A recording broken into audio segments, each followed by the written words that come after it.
Hello বন্ধুরা, তোমরা সবাই কেমন আছো? আশা করি তোমরা সবাই ভালো আছো। আজকের পাঠে তোমাদের সবাইকে স্বাগতম। আজকে পাঠ 14তে আমরা খুবই মজার একটি কবিতা শুনবো। কবিতাটি আমাদেরকে আবৃত্তি করে শোনাবে আমাদের ছোট্ট বন্ধু ইনায়া। চলো ইনায়ার কাছ থেকে আমরা কবিতাটি শুনে আসি। কাজের আনন্দ, নবকৃষ্ণ ভট্টাচার্য। মৌমাছি মৌমাছি কোথা যাও নাচি নাচি, দাঁড়াও না একবার ভাই, ওই ফুল ফোটে বনে যায় মধু আহরণে, দাঁড়াবার সময় তো নাই। ছোট পাখি কিচিমিচি ডাকি ডাকি, কোথা যাও বলে যাও শুনি, এখন না কব কথা আনিয়াছি তৃণলতা, আপনার বাসা আগে বুনি। পিপিলিকা দল বল ছাড়ি একা, কোথা যাও যাও ভাই বলি, শীতের সঞ্চয় চাই খাদ্য খুঁজিতেছি তাই, 6 পায়ে পিলপিল চলি।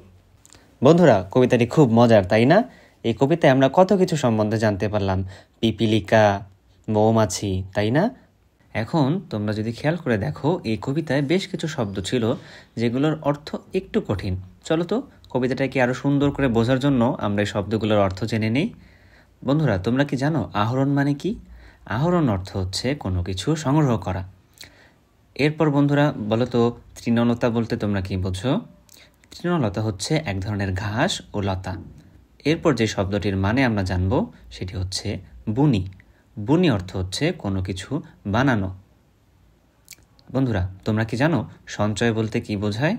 সঞ্চয় বলতে বোঝায় কোনো কিছু সংগ্রহ করা। এবং শেষ যে শব্দটি সম্বন্ধে আমরা জানবো সেটি হচ্ছে খাদ্য। খাদ্য হচ্ছে খাবার। বন্ধুরা, এখন তো তোমরা কঠিন শব্দগুলোর অর্থও জেনে গেলে। এবার তোমরা এই কঠিন শব্দগুলোর অর্থ যেহেতু জেনে গিয়েছো, তোমরা কবিতাটি আরও একবার অডিও বুক থেকে শুনবে। শুনে তারপর তোমার মা অথবা বাবাকে কবিতাটি শোনাবে। কেমন?